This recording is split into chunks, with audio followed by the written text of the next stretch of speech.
We're live, Mayor. Sorry about the multitasking there. I call to order the virtual study session of the Lakewood City Council on August 18th, 2025 at 7:11 p.m.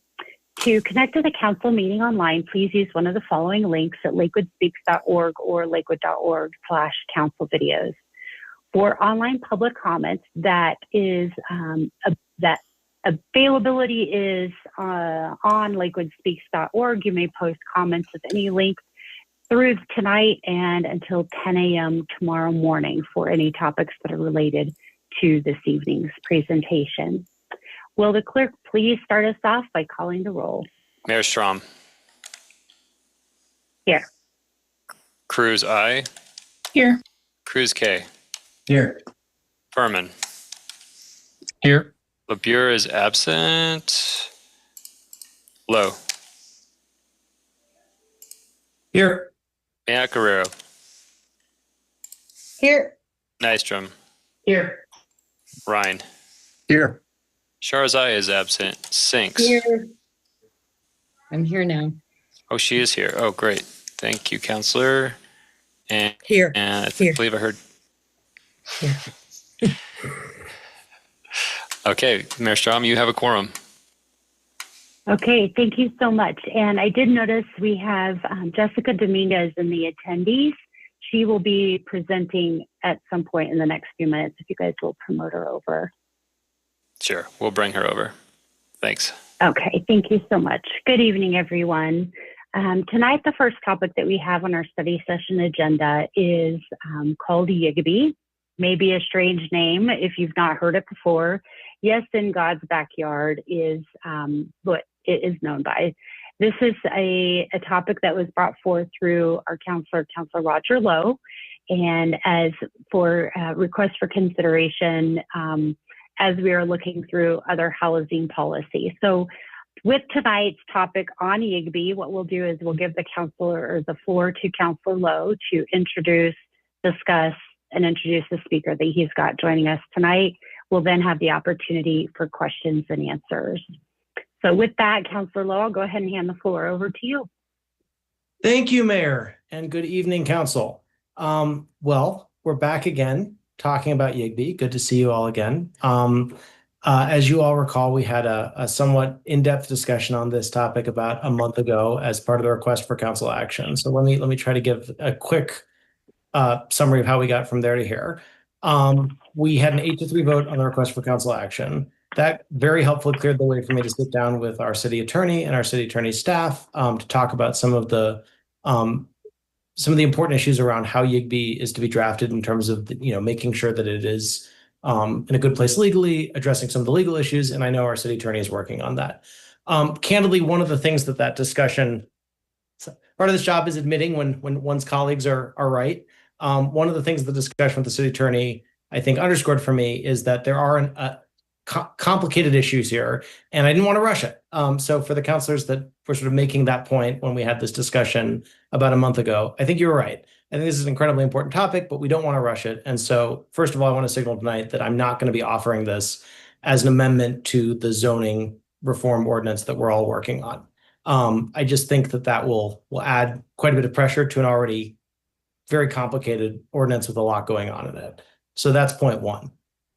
Point two, in addition to the request for council action, several councilors indicated that a study session on YIGBY would be helpful, and so here we all are. We don't have a draft of an ordinance or an amendment that's sort of revised for you all to review, so I don't know that this has to be like a particularly lengthy study session, but we did want to keep the time on the calendar. And I did want to invite Jessica Dominguez, who's the director of Abundant Ground, Mile High Ministries initiative, to join us and talk about YIGBY at a high level for a couple of minutes. So a couple of things. Jessica has done a lot of work on YIGBY and can sort of speak to it in the context of the state legislation that she's worked on, and can frame this in the context of the need that we see more generally for faith institutions and religious institutions to be able to develop affordable housing, and the need for that. One statistic I wanted to highlight that Jessica and others have called Ms. Dominguez and others have called my attention to is that in Jefferson County, we have over 1,700 acres of undeveloped land on religious institutions. I'll let you talk more about that in a second, Jessica. But I found this pretty striking stat that there's over 1,700 acres of congregational land that is theoretically available for affordable housing or other uses just in Jefferson County. And by the way, of that land, it breaks down so only 9% currently in Jefferson County is currently zoned for multifamily. So over 90% is obviously not. And further, nearly half of that land is located near transit stops. And of that land, that's over 700 acres of congregational land near transit stops. And of that, only 18% is zoned for multifamily, again, in Jefferson County. I can follow up with council, and Abundant Ground has a couple of fact sheets that have these and some other stats, and we can share these with you as sort of a resource coming out of this discussion. I guess I would just frame again for this conversation that we've seen quite a bit of, we've seen a need and a lot of discussion, certainly the last month and over the last 2 years on council about the incredible scarcity of affordable housing. We just saw housing assessment needs that shows that we're well short of the units that we need, that half of all of our residents are cost burdened, that a quarter are severely cost burdened, and that we have a particularly acute shortage of below market units. And so, the idea of working with congregational leaders, with faith leaders, and promoting affordable units on that undeveloped land to help meet that need over time, I think continues to be a really powerful and potent idea. So I just wanted to kind of tee up the discussion. I will finally say that I know there was some discussion in our last request for council action discussion about some very particular concerns, particularly for some Ward 1 residents. And I said a month ago that I'm committed to working with the Ward 1 councilors on this, and I still am, before we actually bring a sort of a fully fleshed out proposal to council to make sure that it addresses those needs. So without any further ado, I wanted to hand the floor over to Ms. Dominguez to just talk generally about YIGBI. Again, if folks do have questions for her, I would ask that you keep it to sort of the idea of YIGBI as a policy, the state bill, her work on the state bill. The one thing that she's really not teed up to do is talk about the specific proposal that we're working on in Lakewood, which we're still drafting. But I thought it'd be a really helpful opportunity for council to hear from her tonight. So without objection, Mayor, I'd love to recognize Ms. Dominguez. Thank you. Thank you. I'm sorry, I was waiting for the mayor to say it was okay to speak. Welcome. Okay, thank you for having me. It's way past my bedtime, so if I'm slow in processing, bear with me. I've been teaching for part of the day. And just to let you know that all of that research was done with the University of Colorado at Denver. And you can download that from our website. I have the fuller report available if you email me. But yes, so I am a Lakewood resident, Ward 3, as I found out a few weeks ago. I actually grew up in Lakewood, moved to Denver. I lived in Denver for over 20 years, and that's where I was a Denver public school teacher. In 2018, I took a leave of absence because of the displacement that was happening in my school. And it was really around the small schools, right? We were losing kids. They were moving out of the district, moving out of the state. And I was like, what's happening? And I started on, I would say, my affordable housing advocacy. And through that work, I became the lead housing organizer for a group that had that was working with churches. And so I've been working with churches since 2018 to build affordable housing. And what we do is we provide education, technical assistance, and then we connect them with the right partners to build affordable housing. One of the barriers, of course, has been zoning, because most, as Councilman Lowe just said, most church land is not zoned for multifamily. And so the zoning process, as you know, takes a long time. It can take years. It can take thousands of dollars, and it just delays the process, and it makes the whole development more expensive. So we are part of a national cohort of faith leaders that meets monthly, and we just that's doing the same work with congregations that I just explained. We talk about best practices. We help each other. And one of actually the leader of the cohort is a group out in California who was instrumental in passing SB4.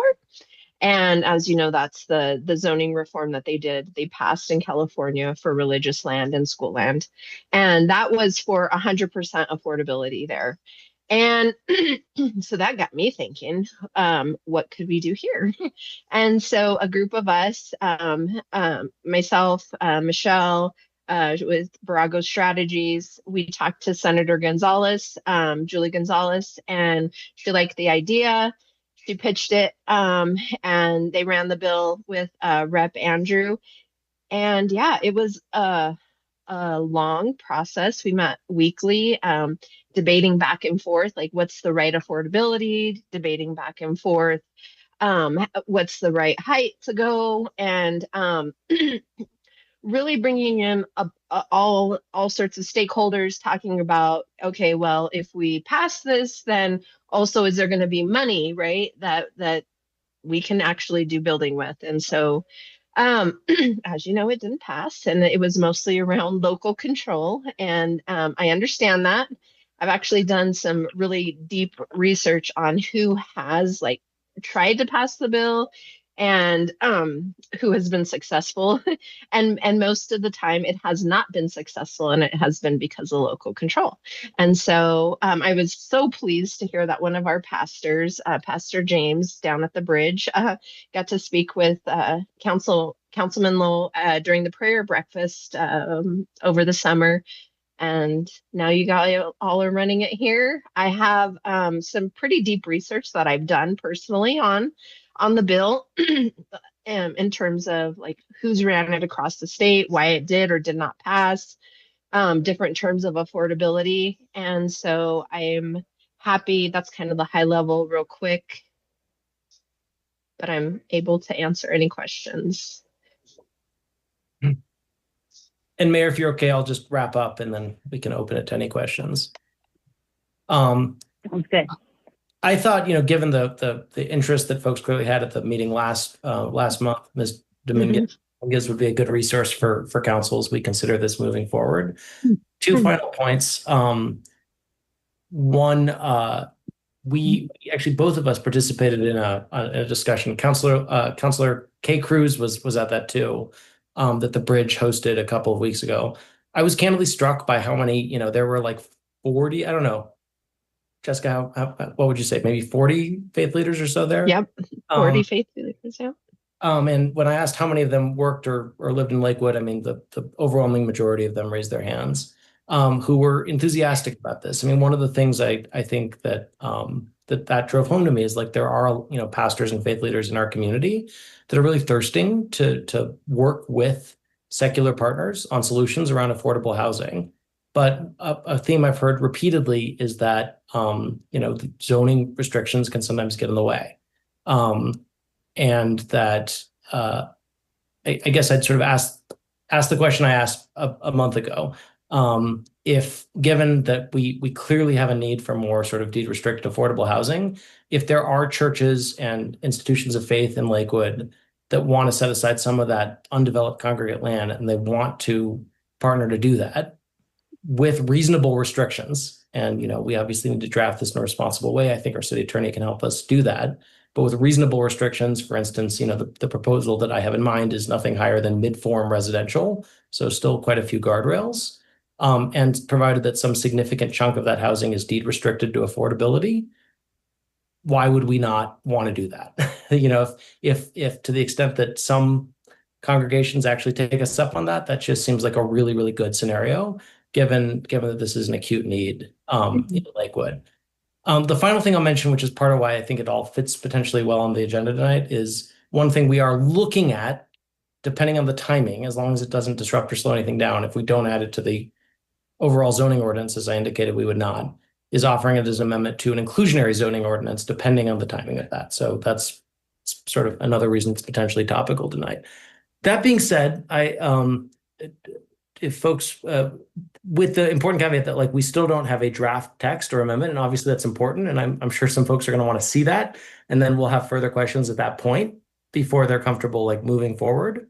So with that important caveat, does anyone have any questions? You can direct it to me in terms of where we are on the Lakewood proposal, or to Ms. Dominguez on YIGB more generally. All right, we'll go ahead and open the floor up to questions. I've got first Mayor Pro Tem Sharazai and then Councilor Sink. Yeah, thanks. Just real quick, I appreciate that we have expanded the timeline and discussion and development of this, and I appreciate Councilor Lowe you signaling to community members, particularly in Ward 1, who've reached out with some questions about how this could be impactful with some of the challenging situations we navigate with a religious institution that is also a college and a university. So I just say all that because I appreciate that we're going to have a little bit more time to talk about that, and just want to like reinforce that point for those that are listening at home, that this is moved onto like a much longer timeline to allow for that problem solving as needed. So that's it for me. Thank you. Councilor Sinks. Thank you. This might be a question for the planning expert, maybe, and I noticed Travis is not on now, but we might just file this away. So we saw a comment on Lakewood Speaks that the YIGB would be unnecessary because of special use permits that are in place. And so, once again, with that caveat that I'm not sure who can answer that on this call, or maybe it's something that we get an explanation for an email or something like that. So that's my burning question. Would a special use permit cover the YIGB question? Councilmember, I'm going to jump in and answer and tell you maybe, maybe not. We're still in the beginning stages of drafting a YIGB proposal that would be right for Lakewood, and exactly what that would look like, we're still struggling through that. So as we get a little bit closer, I think Councilmember Lowe will be able to respond to that better. But right now, the answer is we're not certain. Okay. Yeah, and then just a follow-up comment would be that as we revise the zoning code, that possibly any revisions could build in the YIGB into the special use permit. So don't know if that's possible or not. And then just one last question that I just thought of. I heard Jessica, and thank you for coming, Jessica, talk about 1,700 acres of undeveloped land. Is that just raw land, or does that include any like parking lots or I think it does include some of the parking lots. Parking lots too. Yeah. Okay. Great. But not, I'd have to double check. I'm not certain of that. Okay. That's all for me now. Thank you. Councilor Ryan and then Councilor Lowe. Hi, Ms. Dominguez. Thank you very much for the presentation. I will just signal to everyone, I'd be very interested in seeing that paper that you were referencing. That might be very helpful. If you would be kind enough to share that either through Councilor Lowe or however.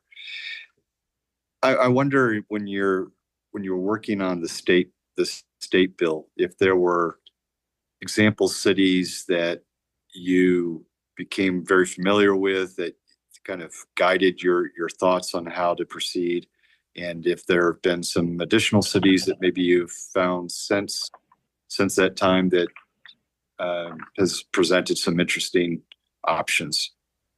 Yeah. So I was just looking at it, and what made it a little bit difficult is that, this all came out because of California, and they had just passed it a year ago. So it's hard to quantify how YIGB played out there yet.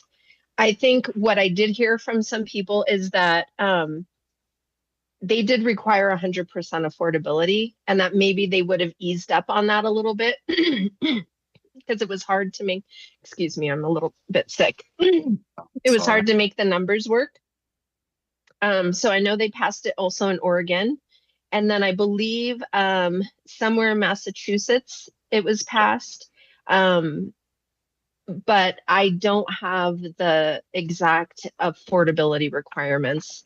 I can tell you at the state, there was a lot of back and forth between the affordable housing advocates, which I would consider myself one of them, that we need more affordability, right? And that church land is not finite. There is a book called Gone for Good. It's kind of in the church circles, and it's by Mark Elsden. And what they're saying is by the year 2033, 1/3 of church land will be sold and it'll be gone for good, either for good, for purposes of housing people, or just gone. And so I think it's wise to be considerate of our neighbors, and especially those that are struggling right now. And there's a lot of research that at the lower ends of the spectrum of the AMI is where a lot more housing is needed, and that people are more burdened at that. I mean, people are burdened across the AMI scale. I don't mean to diminish anything for anyone.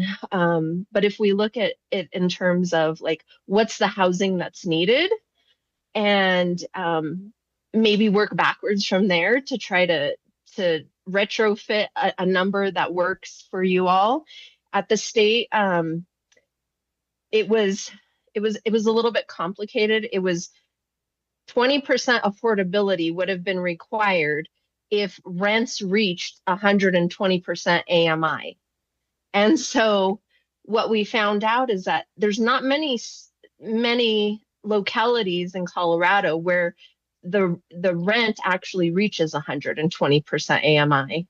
And so I think the less complicated we can be, and I really I read over the first version of the 30% deed restricted, and I laid it out in front of some advocates, and they thought that was fair. That was, of course, for rentals. I haven't dug too deeply into the for sale, but I think the more affordability we could require would be, I feel like, the preference of a lot of churches, of a lot of affordable housing advocates as well. So if I may, given that, as you mentioned, and that was a nice segue on my next piece, is that given that we have seen so much church land sold over time, and we also have some examples of where affordable housing was created, it was deed restricted, but for whatever reason, it was still sold as a market, and then there's really no putting the toothpaste back in the tube. And so what a lot of folks have done on the affordability side is to put also the land into a land trust. Is there in any of your studies, have you seen any of that, or? Well, yeah. So you also have the land trust created that's held by a separate company, a nonprofit that's not the church, in case the church goes out of business or is sold, those types of things. I will say in most cases, the church is not the developer, right? Churches don't have the background. They are oftentimes partnering with a developer, like maybe Habitat or Elevation Community Land Trust, or there's GES Community Land Trust. There's different land trusts that will hold the land in perpetuity, affordable forever. So that requirement, right, to make sure that it stays affordable is not on the church. It's on the developer that they partner with. Not to say that a church couldn't do that, but I haven't personally seen that happen. Most churches don't want that, they're like, our lane is not housing. And, but it's possible it could happen, but it could stay restricted through a deed. And then that deed is recorded at the title company, but the church would be responsible, right, to make sure that stayed affordable. And yeah, but I haven't seen it done. I'll just signal to Councilor Lowe and others who might be working on the draft that I'd be very interested in seeing as one of the guardrails that the land itself is placed into a land trust, and that we're not relying on just the deed restriction itself, because we've found that that's not sufficient in many cases. So I'll turn it over to someone else. Councilor Isabel Cruz. Thank you. I really appreciate the information and the presentation. And I think from Lakewood Speaks and from some of the outreach we've gotten, people are really excited about this proposal. So I'm glad that the conversation's continuing. Although we obviously have some things to work out. So I guess I was curious, Ms. Dominguez, if you've seen kind of in California or in any of the research you've done, if this issue of the intersection of religious institutions and university use, which I know is an issue in kind of cities throughout the nation. Just curious if that has come up in any other contexts. Yeah, so I wear multiple hats. I teach part-time, I do this more full-time, but I lead the housing committee for the Denver Classroom Teachers Association. And so we were brought into the YIGBY bill. And what we learned is that, and I'm not a lawyer, but what we learned is that schools kind of have their own governance. And because of that, they can, for lack of better, I don't have the right legal term, but they could pretty much build what they want if they wanted to. Like if they wanted to build 4-story apartment building, they wouldn't have to get it rezoned. They could do that. And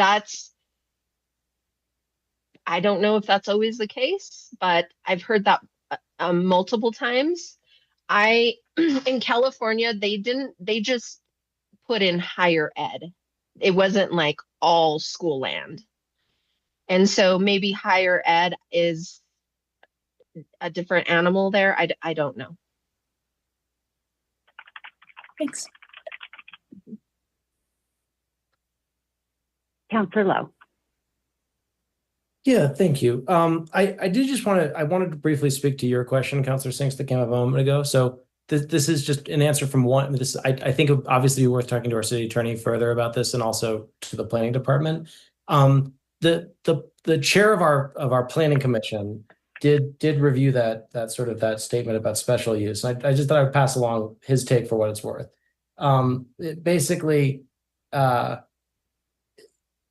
It's not in fact the case that the special permit process allows for churches to build housing. Quote, in Lakewood zoning, special uses are certain defined land uses in certain defined zone districts, and are land uses allowed if approved by the planning commission. Housing of any type in any zone district by any type of property owner is not defined as a special use. And so therefore, there's no special use permit process in Lakewood for any kind of housing. Specific types of housing are either allowed or not allowed based on the zone district. Special use permits cannot legally come into play. So would want to certainly confer. I'm just passing that on as the feedback on that question from the chair of our planning commission, who I find to be a great resource on the zoning code. Let's get that confirmed with staff and the city attorney. But I wanted to pass that along. I had one sort of thought for Councilor Ryan on his helpful signaling around the guardrails, but Ms. Dominguez only has a hard stop at 8. So I just want, if any other councilors have any other questions for her, I wanted to make space for that for a second.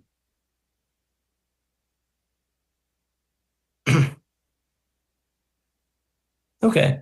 Well, maybe Ms. Dominguez, thank you so much for joining us. Unless there's anything else, maybe we can help get you to bed. I'm sorry that you joined us when you were sick, but it was very helpful to hear from you. Yeah, no problem. And if any of you would like to email me, and if I don't know the answer to the question, I will find out. And thank you for having me. Thank you for joining. Thank you, Ms. Dominguez. So Mayor, if I may just make one other thought on the the guardrails question. I'm happy to, Councilor Ryan, I'm happy to look further into the land trust idea. Honestly, I would need to just sit down and figure out how that would work. I mean, I guess I have one question for you, and we can certainly talk more about this. We clearly have some time before this gets brought back to council. The whole premise of an inclusionary zoning ordinance relies on a deed restriction, right? I mean, the whole idea is a developer builds housing, and then there's a deed restriction that is put in place on affordability for 5% for Littleton, as you know, or 10% or whatever it is for Denver. So I guess my question is, if deed restriction on affordability is good enough for inclusionary zoning ordinance, why wouldn't it be good enough for this?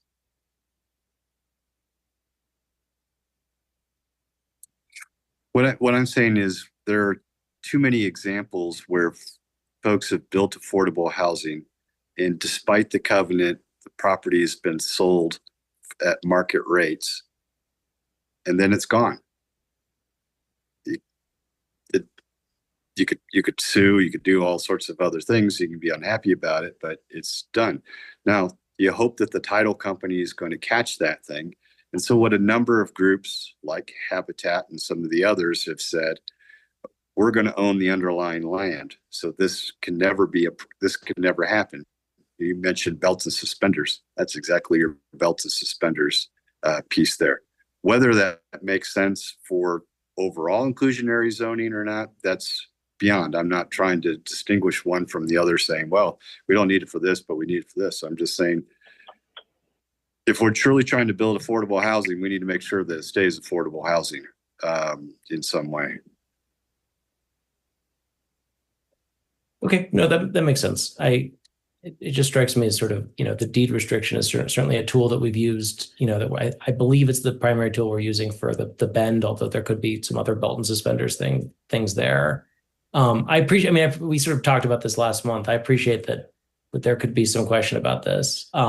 But I just also know like the deed restricting affordable housing has been sort of the primary tool that cities have historically used. Like, I suppose nothing's perfect, right? Look, if there's a way to do this that makes it more secure and that's workable, I'm all for it. So I'm happy to look more into this idea of a land trust and see if it's workable. Mayor, if I may, just real quickly, there may be a distinction between rental and ownership. So if we're creating affordable housing and then we're selling it as affordable housing, then perhaps there's a larger urgency or to require a land trust for that property. If it's going to remain rental, there isn't as much of an urgency to do that. So maybe that's the distinction, because we're probably for selling an entire development. That's a little different than selling an individual piece of property.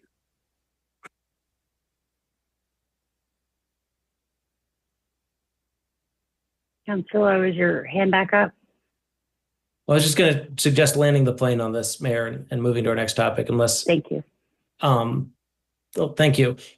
First, I just want to make space. If anyone else does have, as long as we've got this time on the agenda for IGB, does anyone else on council have any questions for me about like where we are or the proposal or next steps? With the caveat that you really can't expect to have that many more thoughts than you had last month until we have a draft to actually review. We do have two more hands up, Councilor Matt Guerrero and then Councilor Furman. I just want to signal my continued support for this as a concept. I think some of why I did not have many questions this evening is because I have done a fair amount of Googling and talking to experts in the time since Councilor Lowe originally brought this up, I believe in April, if I'm not mistaken. And I do think that it is reasonable given the sensitive situation that land in Lakewood is in terms of religious institutions and the history of legal action, court cases, and disputes with neighbors in an institution. It makes total sense to me that this is maybe the city where this is more complicated than in other places because the risk is just higher. The stakes feel much different, I think, than in other cities.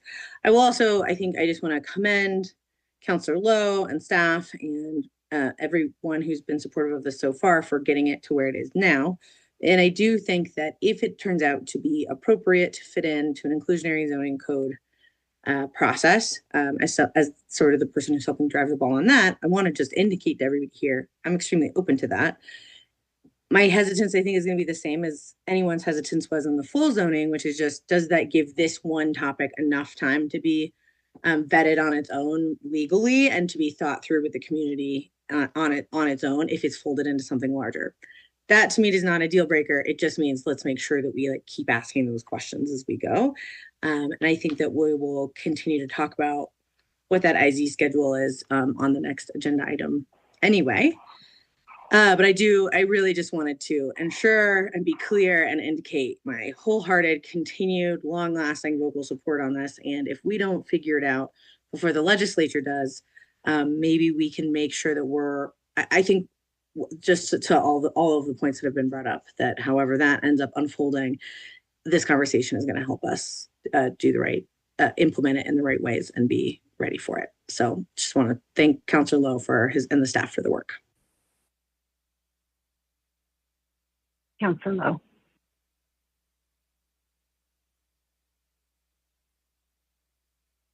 Okay, all right. Councilor Matt Guerrero is our last one. It looks like Councilor Furman's hand is down. So I will go ahead and move us on to item number 4, inclusionary zoning. And this portion of tonight's meeting will actually be a brief one. So just a little background for community, or even a little prefacing for City Council. The six members of the City Council that are currently sitting on the Housing Policy Commission have been discussing inclusionary zoning for the better part of this year, actually. Pretty much, I think, all year, as Councilor Matt Guerrero can affirm to or correct my comments in a few minutes. But there are 5 of our councilors that are not that intimately aware of what the inclusionary zoning topic is and about, and the different elements that are imported with that. So we did have some information that was distributed to all of City Council last week in preparation for our meeting this evening, as well for both of our meetings this evening, so that everybody had an understanding, at least a basic understanding of the concept of inclusionary zoning itself. So just to let everybody know that at the point that this item, inclusionary zoning item, does come back to the City Council, the HPC, the Housing Policy Commission, will include with that the research that has been underway, that has come to us as we are working through our decision making on this. So just know that you've got a lot more. We'll go a lot deeper on the ins and outs, the intricacies of putting policy into place, and the things that we did to get us to the decisions where we'll be at the point that we're making recommendations and bringing it back to the broader City Council. So just to let everybody know, conversation is happening, and this is where we are with it.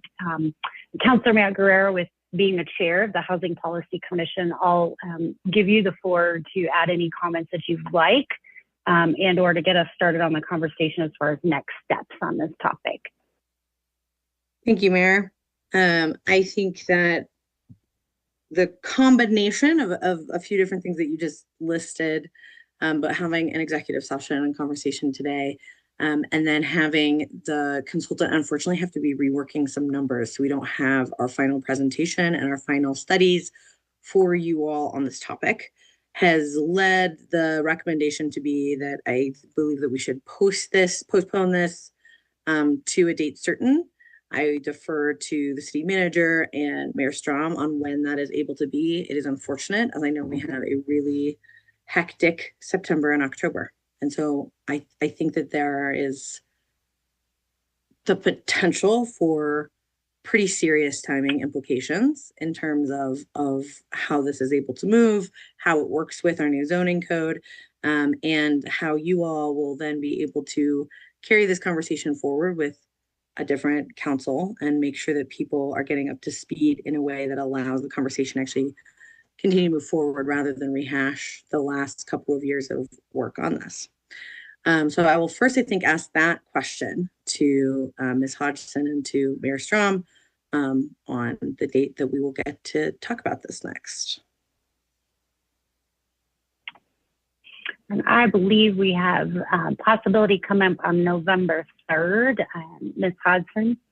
Yes, thank you. Yes, I was just looking at that, and we've got, unfortunately or fortunately, we have a holiday coming up, so that takes the study session in on September 1st, and on the 15th, study session is our first review of the city's budget. So we typically set aside that entire meeting for the budget. Then all of October is either a regular meeting business for you or a special meeting going through first and second hearings. Remember, first reading on the budget's also a public hearing. So yes, indeed, our first available study session then is November 3rd is an open study session, and we can reserve the whole meeting if you'd like for the topic of inclusionary zoning. Do we have to have a formal, I imagine yes, because it's on the noticed agenda, that we have to have a formal movement and vote on moving this agenda item, or is that only true with ordinances?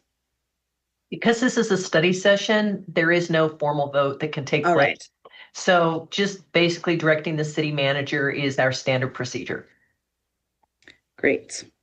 I am very open to questions or discussion. I know, I think particularly for people on the HPC that this feels very strange because we had a pretty great conversation where we landed in a few different places on Thursday about the concepts that we're hoping that we're able to move forward with, but unfortunately did not end up with the adjusted presentation in time, and the combination of that and then with, again, the executive session sort of all rolling together, it felt unfortunately really irresponsible to try to shoestring a conversation together this evening. So happy to talk offline as well if folks just want to be like, what happened? Feel free to call me, and that goes for the public as well. Am frustrated or delighted that we're having to postpone this a bit, but I think I would ask the mayor to help us see if we can find some consensus on this new date, and we can move on from this topic for the evening. Yeah, and Councilor Spinks, you had a question about that? Yeah, I wonder what the purpose of that study session would be. Would it be to explain inclusionary zoning to those that aren't on the HPC? Would it be to commission a nexus study? What are we hoping to accomplish in a study session on November 3rd? That is a great question, Councilor Sanks. My recommendation, and again, I'm really open to if people have items that they want to contribute to this or that it doesn't feel clear. My recommendation is essentially what we had hoped for this meeting, plus the idea of the question of getting a nexus study going, because I think that obviously is one of the next steps. I would essentially propose that it is something that is led likely by staff, but if they need outside expertise, I obviously defer to how to get it done. But where, yes, we start with a little bit of baseline knowledge building on how IZs work, a brief overview of some of the things that the HPC now knows very well, which is all the other cities in the metro and what they do. I don't think it has to be all of them. I think the examples that we as the HPC are sort of most drawn to is likely to be a good component there. And then to talk through sort of the numbers in the study that we've found most recently, some of the hopes of recommendations from the HPC and where they are at as experts who have been able to study this more, and then hopefully being able to have consensus on next steps in terms of some of those conceptual questions, but also in terms of getting a nexus study, because I think at this point, it would be irresponsible. Like the HPC shouldn't, in best practice, just ask for one ourselves. It should be really an all council decision that this is something that's going to get moved forward with in order to spend that time. So that's what I would recommend is sort of the arc of that conversation when it happens. Councilor Ryan. I wonder, given that it seems like it is appropriate to move forward with a nexus study, is it possible in this session for us just to have consensus for staff to start that process?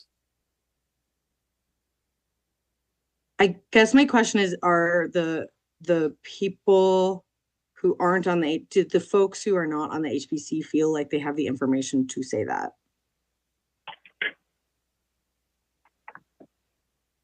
because I think that was the idea with this evening, was to give some foundational information that I think feels really old hat to those of us on HPC at this point, but like might feel really mysterious to our colleagues. But I'm not actually sure, so I would check in on that.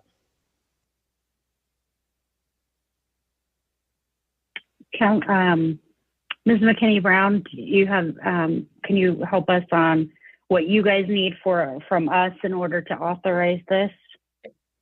Just consensus that it's appropriate for staff to continue working on this project. We know that the next step is the Nexus step. And as long as the city council, a majority of the city council have consensus that they want us to continue working on this project, we'll just continue working on the project, which includes the Nexus study. Okay. So with that, and that we can do that in this meeting, correct?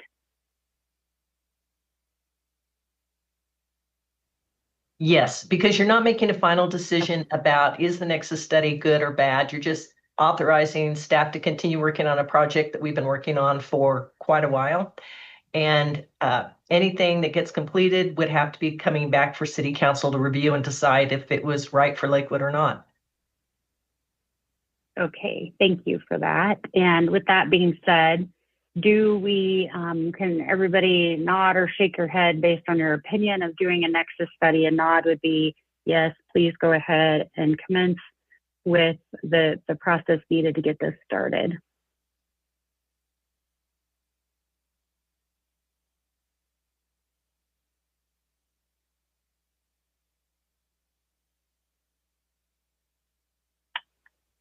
Okay, it looks like I have 11 thumbs up. Ms. Hodson, is that what you counted? Okay, perfect, thank you.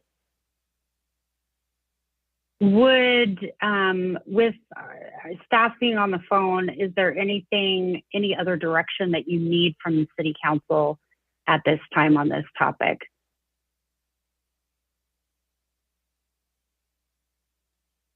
I think that the city manager and I are the only two members of staff present right now, and we don't need any further direction at this time. Okay, thank you. Councilor Isabel Cruz, you have your hands up.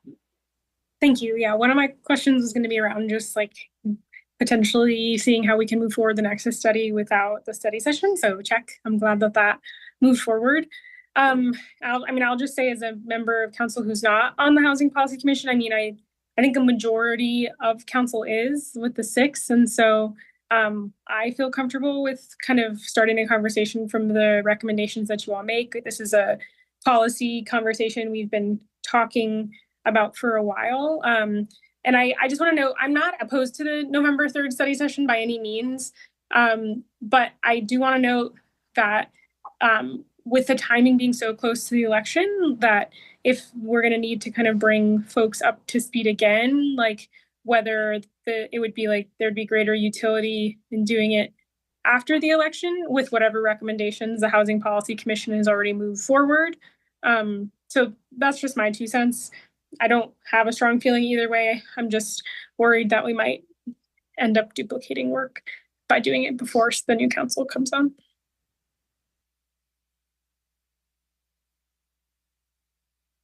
Thank you for that suggestion or the idea. I think what we can do is, why don't I'll connect with Councilor Matt Guerrero and City Manager offline, and we'll land on a date. One question actually that might lead into that, the timing as well, Ms. McKinney Brown or Ms. Hodson, do you have any idea what kind of length of time we can expect as far as getting information back on this Nexus study? So we set everybody's expectations appropriately as we're looking at November 3rd. Is there a possibility that that's done by November 3rd? Or to Councilor Cruz's point, if we're looking at possibly having it further out, that might be another reason why that makes sense. I have no expectation that the Nexus study will be complete by November 3rd. We've still got to send out our RFP and find the right company. So there are a lot of steps that we'll be going through in advance. Okay, thank you. So that'll be another thing that we take into consideration as far as the scheduling of the next one. Councillor Lowe. Yeah, no, I think Councilor Cruz teed it up well. The sort of the dichotomy of study session November 3rd versus new councilors. I mean, I think that could theoretically be finessed, and I defer to the HPC chair, who's put a lot of work into this and been leading this over the last year. But I think we could do the study session on November 3rd, perhaps with the idea of having like some sort of separate, maybe it would probably have to be a publicly noticed meeting for like newly elected councilors, with maybe staff and the chair of the HPC to like get them up to speed on like, this is the inclusionary zoning ordinance conversations to date. And maybe that plus asking them to review that study session in particular, like would probably get the job done. So I think there's like a way to navigate that. I guess my like, this is probably more a question to like talk through in the study session. I think I feel comfortable in like probably speaking for like a lot of us on HPC. Like so much work has been put into this, and there's just been so many meetings on this, and so much thought has gone into this. Like I think we're all pretty united that like, and obviously the mayor's been part of that we definitely don't want to start from square one. Like we don't want to be in a world where we're like going back next year and doing all this again, right? And so I think I'm comfortable moving forward, but I guess what I would want to signal is like, my hope is that we can do the study session, figure out how to navigate the nexus. But like, I think our goal as a council ought to be to figure out like what we're doing on IZ and do it. And one way or another, this plane needs to land. I think we really need to not have like another year of meetings about this without landing the plane one way or another. Councillor Mayotte Guerrero. Beautifully said, Councillor Lowe. I could not be more aligned with you on that. I think that is definitely my concern. I think we've seen this with some other issues, particularly on land use and housing, because they are so complicated. In my tenure, I think ADUs come to mind as something that ended up really sensitive and difficult and taking like a ton of staff and council time from multiple iterations of council. And I think, you know, ending up in a good place, but that was really politically challenging. And I think from a policy perspective, ended up with a lot of double work from staff. And I think ADU process is actually a lot less complicated than getting an IZ right. And so I think that's exactly the risk that I'm worried about. And I really appreciate Councillor Lowe's continued drive. I think Councillor Cruz, your statement about like you're not on this, but you want to see it continue to move. You feel bought in on that conceptually, and then what the details are is where you want to be a part of that discussion. So I really do think that if we, assuming that we still move forward on the 3rd, I'm open to that. I love the idea, Mayor Strom, that people can have some empower you and I and the city manager to like figure out what makes the most sense there. But that definitely what we would want to come away with is like, here's the components and of what we would want to see in an ordinance, and can we get to a place of the next step is a first draft, is a first reading, or a first draft with a workshop, right? If that's what's decided, that there's just like more work that's needed, but where we're really trying to chew on ordinances. And I think we'll probably have a handful of really dialed in statutory like recommendations and language and concepts by then, and we're relatively close to that now. So I do just want to put out there that I am hoping that we can have whatever timing the study session is, that it's really focused on getting to the next step of policy making and thinking through the rest of the process with the full council, rather than kicking it back to the HPC. All right, thank you. So I will work with Ms. Hodson and Councilor Mayotte Guerrero. We'll get our timing figured out, and we'll communicate that out to everybody in the next week or so. So that is all that I've got on our docket this evening as far as inclusionary zoning goes. Last item on our main agenda would be committee reports. Do we have any committee reports from council members this evening?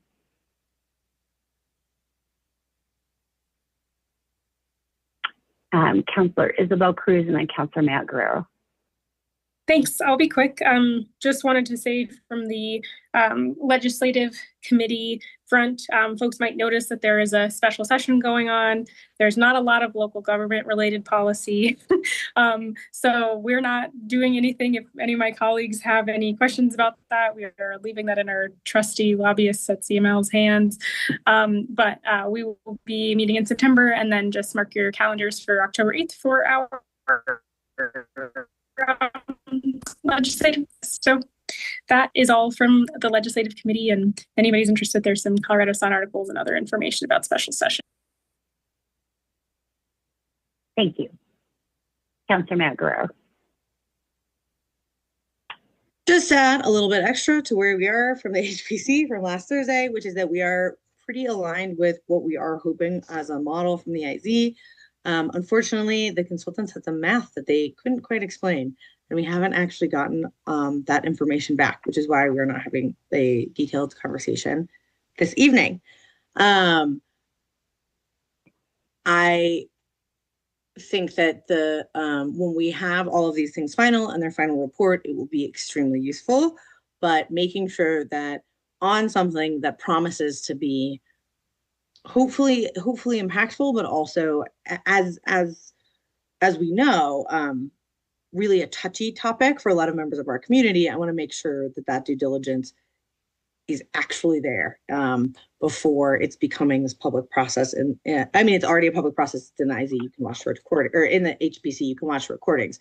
But before it really becomes this full council thing, where we start to generate more attention and more input from community, we want to make sure that they're giving input on the right thing, and that's true for all of you. So I appreciate you bearing with me.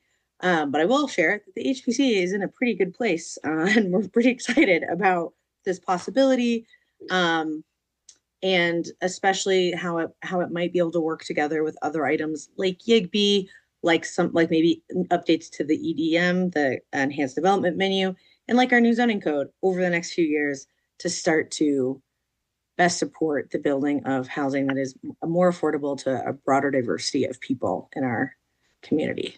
So excited to continue that work and that conversation with you all for as long as I get to on this end of the bench. And that is my HPC update. All right, thank you. And I have no other hands up tonight, so seeing no further business, I will go ahead and adjourn this study session at 8:08 p.m. Thank you, everybody, for your work tonight.